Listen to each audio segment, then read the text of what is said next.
New Yorker in Tondo by Marcelino Gana Jr.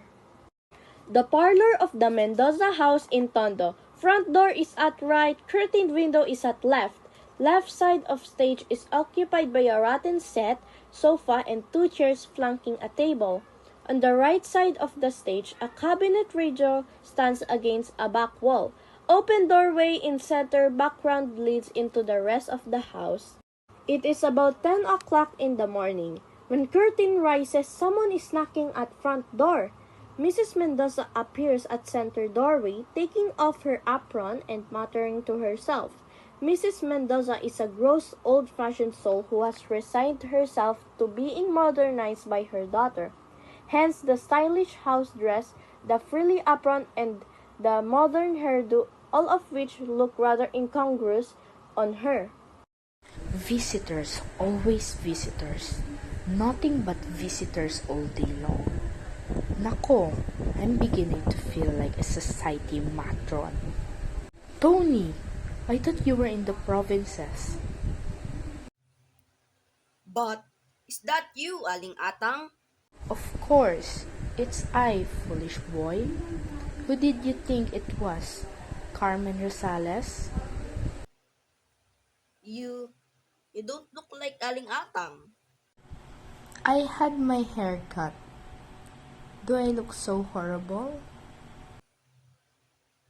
Oh, no. You look just wonderful, Aling Atang. For a moment, I thought you were your own daughter. I thought you were Kikay. Oh, you are as palikera as ever, Tony. But come in, come in.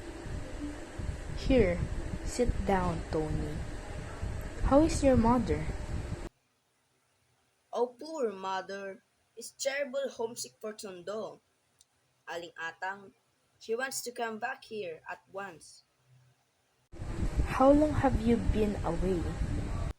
Only 3 months? Only 3 months? 3 months is too long for a Tondo native to be away from Tondo. Ay, my kumare. How bored she must be out there. Well, Aling Atang, you know how it is with us engineers. We must go where our jobs call us. But as soon as I have finished with that bridge in Bulacan, mother and I are coming back here to Tondo. Yes, you must bring her back as soon as possible.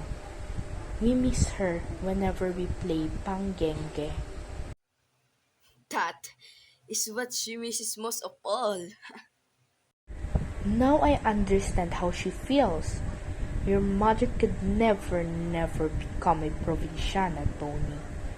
Once a Tondo girl, always a Tondo girl, I always say. But I wonder if that's true after all. Look at, look at my Kikay. She was over there in America for a whole year. And she says that she never felt homesick at all. When when did Kikay arrive? Aling Atang, Last Monday. I didn't know she had come back from New York and until I read about in newspaper. That girl only arrived last Monday, and look at what has done to me. When she first saw me, she was furious. She said that I need a complete overhauling. She dragged me off to a beauty shop, and look what she had done to me. My hair is cut, my eyebrows are shaved, my nails are manicured, and whenever I go to market, I must use lipstick and rouge. All my kumars are laughing at me. People must think I have become a loose woman, and at my age too. But what can I do? You know how impossible it is to argue with Kikay, and she says that I must learn how to look and act like an Americana because I have a daughter who has been to America. Diyos mío, do I look like an American? look just wonderful, Aling Atang. And where is she now? Who? Kikay, is she at home? Of course she is at home. She's still sleeping. Still sleeping? She says that Inuit people do not wake up before 12 o'clock noon. It's only 10 o'clock now. Besides, she has been very, very busy. Uy, the life of that girl since she came home. Welcome parties here and welcome parties there, and visitors all day long. That girl has been spinning around like a top. Well, will you just tell her I called to welcome her home? Oh, and will you please give her these flowers? But surely you're not going yet, Tony. I didn't want to see Kikay, Aling Atang, but if she doesn't get up until 12 noon, She's going to get up right now and see you, Tony. Why? You and she grew up together. Sit right down again, Tony. I will go and wake her up. oh please don't bother, Aling Atang. I can come back some other time. You wait right there, Tony. She'll be simply delighted to see her old childhood friend, and she'll want to thank you in person for these flowers. How beautiful they are, Tony. How expensive they must be. Oh, they are nothing at all, Aling Atang. Oh, Tony, Yes, Aling Atang. you must not call me Aling Atang. Why not? Kikay doesn't like it. She says I must tell people to call me Mrs. Mendoza. She says it's a more civilized form of address.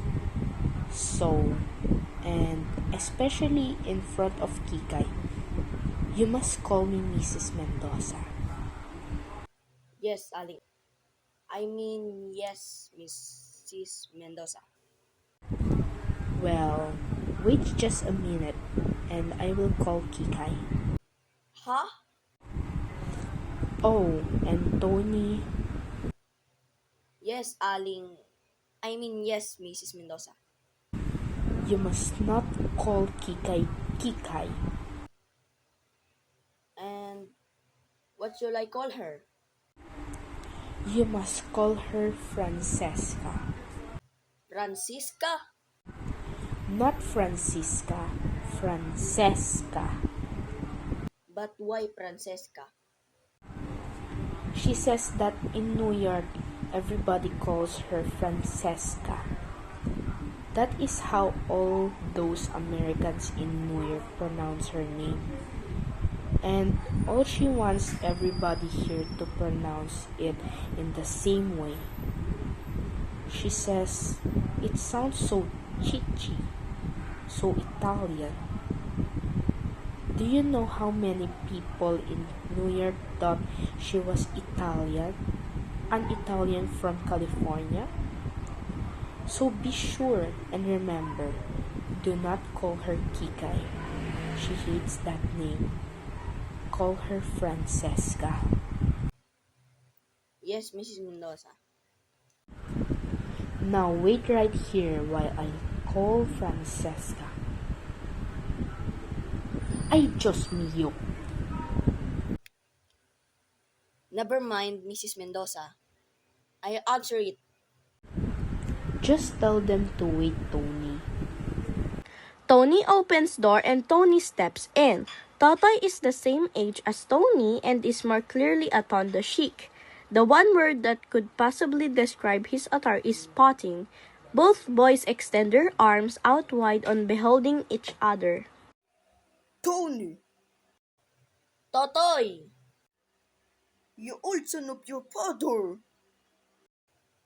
You big Carabao! You! Mayroon ba tayo dun? You asked me that, and you look like a walking gold mine. How many depots have you been looting, ha? Hoy, hoy! More slowly there. It's you the police are looking out for. Impossible. I am reformed character. Make way for the Tondo boys. Bang bang. Good to see you, old pal. Here, have a smoke. I thought you were in Bulacan, partner. I am. I just came to say hello to Kikay.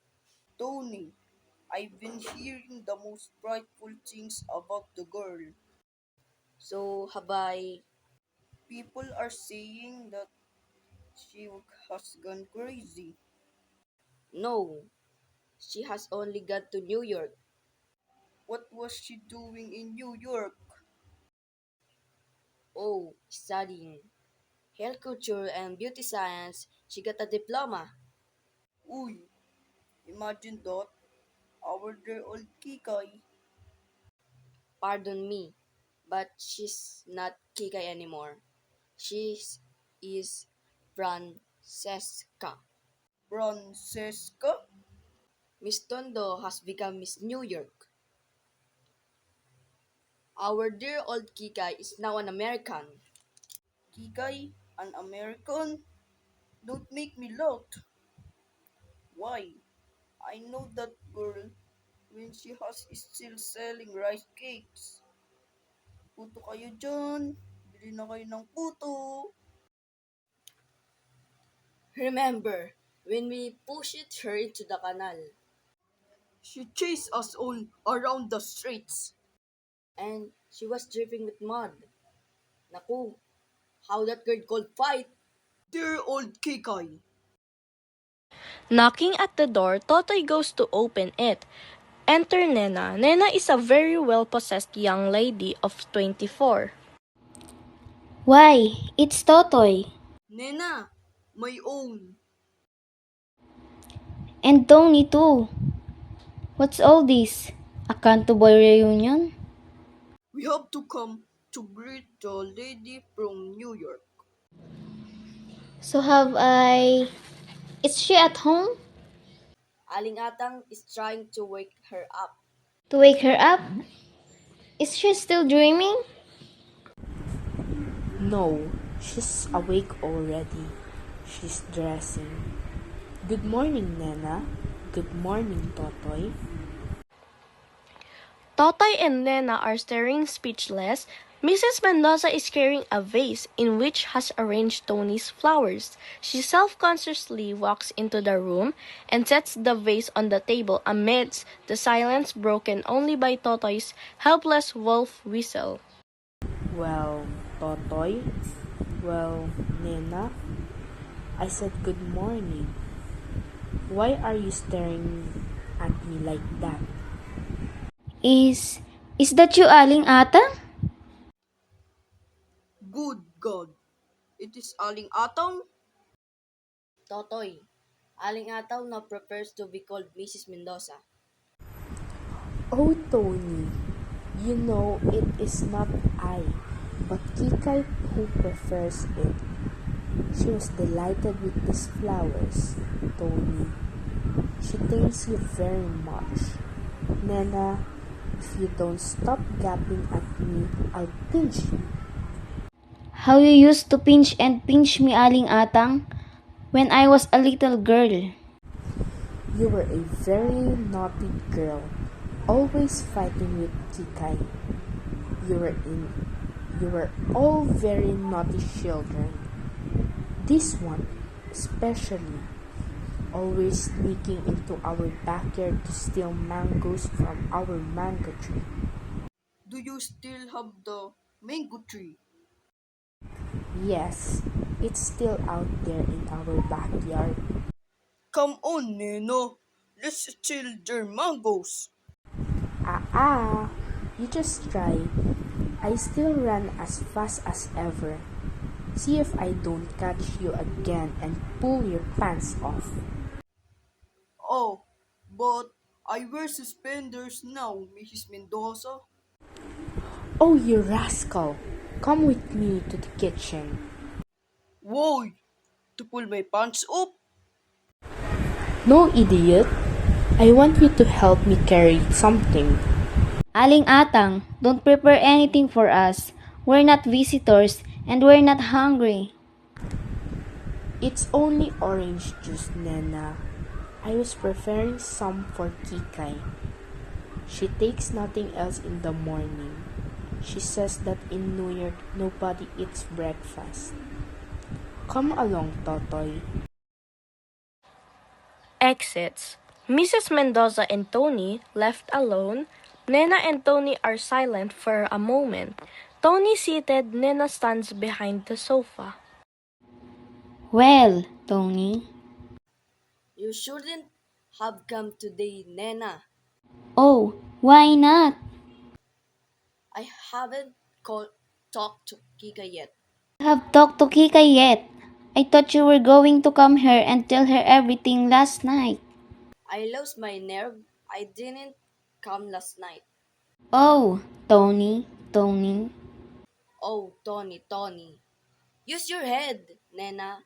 Whoever heard of a man breaking of his engagement with a girl? It's not usual. And my God, it's not easy. Are you in love with Kikay or me? Of course, I'm in love with you. I'm engaged to you. Yes, and you're engaged to Kikay too. But that was a year ago. Oh, you wolf. Nena. You know I love you only. You. How could you have the nerve to propose to me when you were still engaged to Kikay? I wish I had never told you. This is what I get for being honest. Hannes? You call yourself Hannes? Getting to fall in love with me when you're still engaged to Kikay? I I thought I didn't belong to Kikay anymore. It was only a secret engagement anyway. I proposed to her just before she left for America. And she said we must keep our engagement a secret until she came back. But when she had been there a couple of months, she dropped answering my letters. So I consider myself a free man again. And you proposed to me Yes, and then asked me to keep our engagement a secret? because right afterwards, I found out that Kike was coming back. Well, I'm tired of being secretly engaged to you. What fun is it being engaged if you can't tell everybody? Just give me a chance to talk Kike and explain everything to her. Then you and I will announce our engagement. You better hurry. I'm getting impatient. The trouble is, how can I talk with Kike now? Why not? Well, you are here and Toto is here. You don't expect me to deal Kika in front of everybody, do you? You want me and Totoy to clear out? No. Just give me a chance to be alone with Kike for a moment. I'll take her Totoy. That's good. Just leave it to me. Totoy appears in the doorway with tray on his head, glasses and a pitcher are on a tray. Puto kayo dyan! Bili na kayo ng puto! Listen, everybody. Here comes Kikay. But she prefers to be called Francesca. Oh, hello, you darling people. Nina, my dear, but how cute you've become. And Tony, my little pal of the valley, how are you? And Totoy, how ravishing you look. Goodness, you look like a super production in Technicolor. But sit down, everybody. Do sit down and let me look at you. What's the matter now? How many times must I tell you, Momsy dearest, never, never serve fruit juice in watered glasses? I couldn't find those tall glasses you brought home. Oh, my poor little Momsy. She's so clumsy, no? But never mind, dearest. Don't break your heart about it. Here, sit down. No, I must be going to the market. Oh, Momsy, don't forget my celery. I can't live without celery. I'm like a rabbit. Munch, munch all day. Well, if you people will excuse me, Tony, remember me to your mother. And remember, Momsy, a little bloom on the lips, a little bloom on the cheeks. Oh, Kikai, do I have to? Again, Momsy. Do I have to paint this old face of mine, Francesca? But how dreadfully she puts it. Oh, Momsy, Momsy, what am I going to do with you? I give up. Poor Momsy, she's quite a problem. Oh, does anybody have a light? Merci. Who? I said merci, that means thank you in French. Mercy. Kikay poses herself on the arm of the sofa where Nana is sitting and sipping orange juice, the two boys also sipping juice and munching sandwiches, occupying the two chairs. Tell us about New York. Ah, New York, New York. How long did you stay there? 10 months, 4 days, 7 hours, and 21 minutes. She's still there in her dreams. Yes, I feel as if I were still there, as though I had never left it, as though I had lived there all my life. But I look around me and I realize that no, no, I'm not there. I'm not in New York. Here, I'm home. They tell me home, but which is home for me? This cannot be home because my heart aches with homesickness. I feel myself to be an exile. Yes, a spiritual exile. My spirit aches for its true home across the sea. Ah, New York, my own dear New York. I don't think we ought to be here at all, boys, Yes, we shouldn't disturb her. and leave her alone with her memories. Is that the girl we used to go swimming with in the mud puddles? New York? My own dear New York? Listen, oh listen. Now in New York, it's springtime. It's spring in New York. The daisies are just appearing in Central Park and out in Staten Island. The grass is green again. Oh, we have a funny custom in New York. An old and very dear custom. When spring comes around each year, we New Yorkers we make a sort of pilgrimage to an old tree growing down by the Battery. Oh, it's an old tree. It's been growing there ever since New York was New York, and we New Yorkers we call it our tree. Every spring we go down to say hello to it and to watch its first green leaves come out. In a way, that tree is our symbol for New York, undying, immortal, forever growing, and forever green. But please, please forgive me. Here I am going sentimental and just mooning away over things you have no idea about. No, you can't understand this emotion I feel for our dear old tree over there in New York. Oh, but I do. I understand perfectly. I feel that way too about our tree. About what tree? Our mango tree, Kikay. Have you haven't forget it? Why would you? I used to go climbing up there every day, enjoying ourselves on green mangoes. How our stomach ached afterwards. And then these bad boys would come and start shaking the branches until we fell down.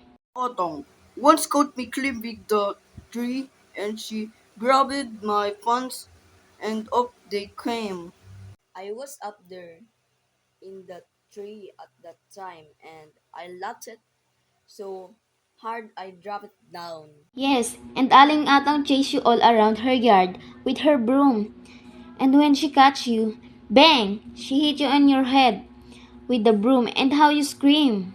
Me, I couldn't come down the tree at all because I didn't have any pants on. And Kikay and me, we were rolling on the ground simply hysterical with laughter. And Totoy, you kept shouting, "Give me back my pants! Give me back my pants!" Wait a minute. Wait a minute. What is this tree you are talking about? Our mango tree, Kikay. The mango tree out there in your backyard. Oh, that tree. What's the matter? Kikai, don't you feel the same emotion for that tree as you do for the ones in New York? Of course not. Why not? They they are completely different. I don't feel any emotion for this silly old mango tree. It doesn't awaken any memories for me at all. Well, it does for me, and such happy, happy memories. I really must run out to the backyard and say hello to it. You know, Kikay, we were here in Tondo. We have a funny costume and old and very dear costume. We make a sort of pilgrimage to a silly old mango tree growing in a backyard. And for us here in Tondo, that tree is our tree. In a way, it is a symbol. Don't be silly, Nena. Look, who's talking? Oh, you people don't understand at all. Of course not. We're, we've never been to New York. That's it exactly. Until you've been to New York, you can't understand ever. Oh, believe me, not to have lived in New York is not to have lived at all. The tree of ours over there, it doesn't stand for kid stuff and childish foolishness. It stands for higher and finer things, for a more vivacious, a more streamlined, and a more daring way of life. It stands for freedom and for the Manhattan skyline and for the Copacabana and for the Coney Island. In summer and Grand Stomp on Riverside Drive and for Tuesday nights at Eddie Condon's with Wild Bill Davidson working on the trumpet of his and Saturday nights at Madison Square Garden with the crowd spilling all over the sidewalk and for the Nickel Ferry ride to Staten Island and for the St. Patrick's Day parade down Fifth Avenue and for all. Oh, it's impossible to make you see. I still prefer a tree that grows in Tondo. I second the motion. So do it. Oh, you funny children. I really must go and say hello to our tree. You don't mind, Kikay, do you? A child, do go. Totoy, will you come with me? The ends of the earth. No, darling. Just out to our dear little backyard. The backyard of Tondo. The barong-barongs of Maypaho. The street of Sibakong. Listen, are you coming with me or not? Anywhere. Dream girl. Anywhere at all. Apparently, our Toto still has a most terrific crush on Nena. Do wake up, Tony.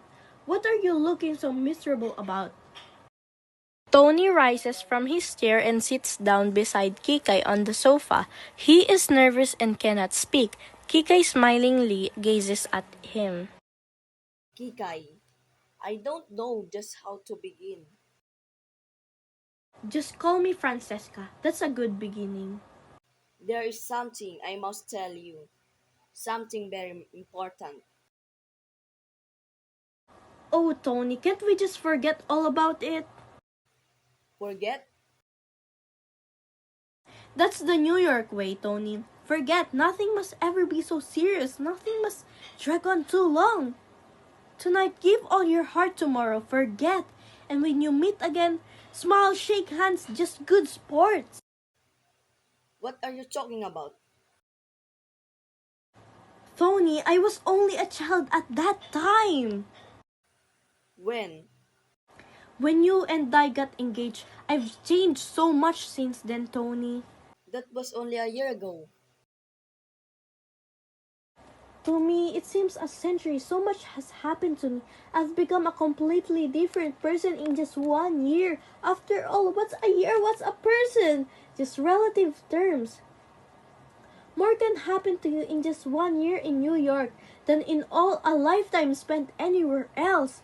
Do you know, I feel as I've always lived in New York in spirit. I am and always have been a native of Manhattan. When I first arrived there, I felt I had come home at last. It's my real home.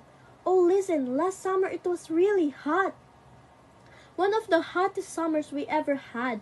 I'd go riding on one of those double-decker buses just to cool off, and all those people from Kalamazoo and Peoria and other places like that would be wandering around the street sightseeing, and there I would be on the top of this bus looking down at them and feeling very amused at the way they gawped at the skyscrapers and the way they gawped at the shop windows. But I'd feel very proud too because it was my city they were admiring, and I'd feel rather sorry for them living out in the sticks. Listen, I don't want to talk about New York. I want to talk about our engagement. And that's what we cannot do, Tony, not anymore. Why not? Tony, you got engaged to a girl named Kikai. Well, that girl doesn't exist anymore. She's dead. The person you see before you is Francesca. Don't you see, Tony? I'm a stranger to you. We don't speak the same language, and I feel so much, much older than you. I'm a woman of the world, and you are only a boy. I hate to hurt you, Tony, but surely you see that there can be no more talk of an engagement between us. And marriage between us will be a start of miscegenation. Imagine a New Yorker marrying a Tondo boy. Now look here. I'm sorry if I've hurt you, Tony, but I wanted you to realize how ridiculous it would be to think that I could still be engaged to you.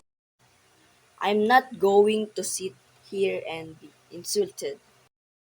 Hush, Tony, hush! Don't shout, don't lose your temper. It's so uncivilized. People in New York don't lose their temper. Not people of the hot Monday anyway. What do you want me to do? Smile and say thank you for slapping my face? Yes, Tony, be a sport. Let's smile and shake hands and be just friends, huh? Be brave, Tony. Forget that's the New York way. Find another girl. There are other girls in the Esters. As they say in Brooklyn, you'll find somebody else. Someone more proper for you. If you weren't a woman, I did. Hold it, Tony. You must never, never hit a woman. What's all this? Nothing, nothing at all. What were you two quarreling about? We were not quarreling. Tony and I just decided to be good friends and nothing more. Tony, is this true? Yes! Oh, good. Now, we can tell them. Tell us what? What's going on here? Eh? Tony and I are engaged. Engaged? Yes, we've been secretly engaged for a month. A month? Why, you... I did try to scare Kikai. I was trying to tell you. You unspeakable cad! Hey, carefully there. You're speaking to my fiance. He's not your fiancé! Oh no, and why not, huh? Because he was still engaged to me when he got engaged to you! Well, he's not engaged to you anymore.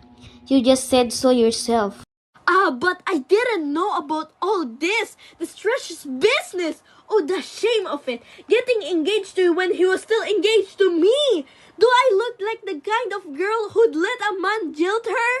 Oh, you horrible, horrible monster. Now remember, Kikai, it's uncivilized to lose one's temper.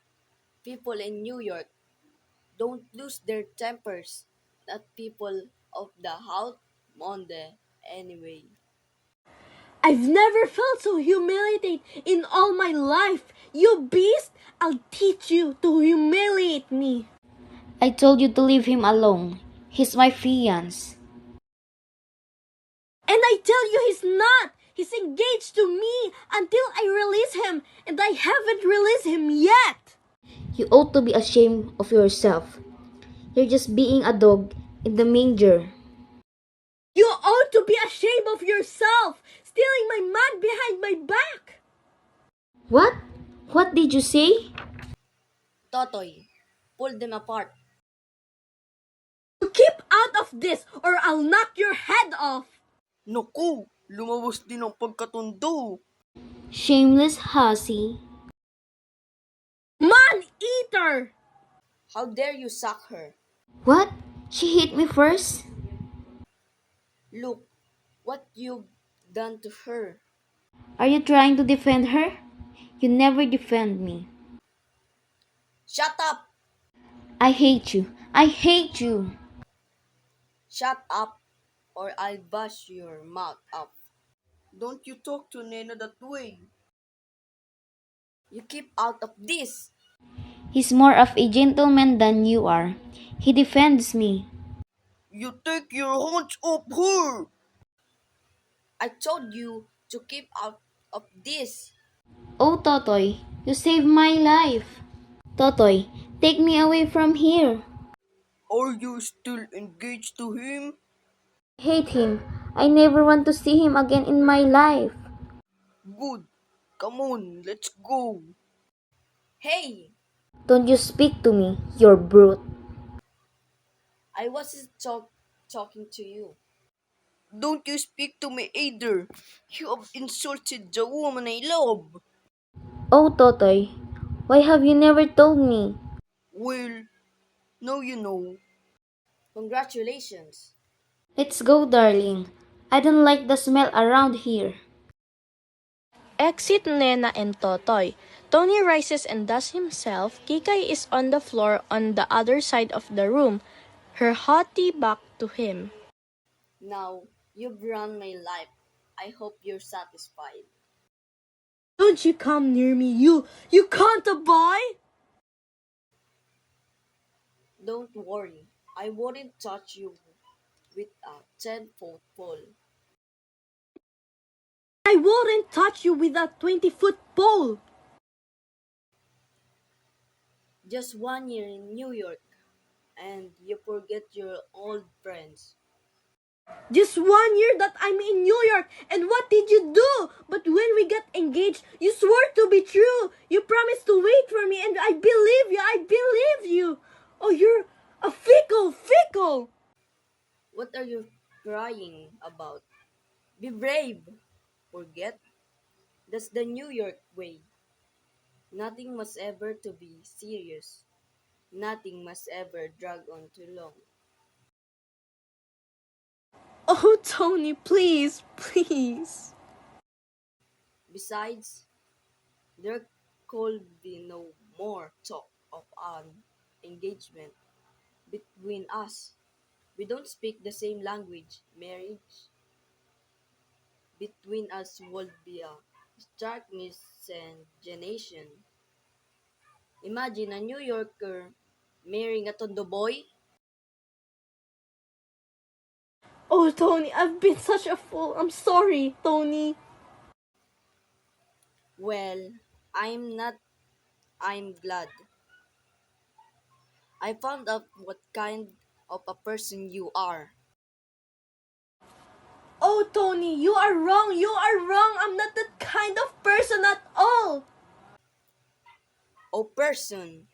It's just a relative term. Huh? Yes, Tony, that was Francesca saying all those silly things, but Francesca exists no more, Tony. The girl standing before you is Kikai. In the silly dress. Oh, this is just a gift wrapping, Tony.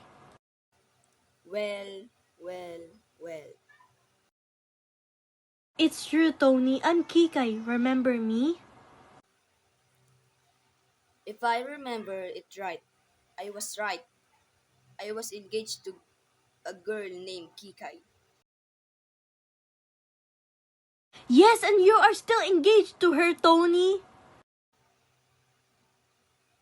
Welcome, welcome home, Kikai. How was the trip? Horrible, I couldn't wait to go back. Like it in the New York. Give me Tondo anytime. Why didn't you answer my letters? Francesca wouldn't let me write, Tony. That misty girl, I'm glad she's dead. Offstage, Mrs. Mendoza is heard calling Francesca, Francesca. Tony and Kikai listen, then burst into laughter. Frances, oh, Tony, are you still here? Francesca, don't be angry, but I couldn't live without it. That was Francesca, Aling Atang, and Francesca is dead. The girl standing before you is Kikai. But Kikay is Francesca. Oh no, Inay, I'm not Francesca, I'm Kikai. I give up. May I have this jogging with you, partner? Delighted, madam.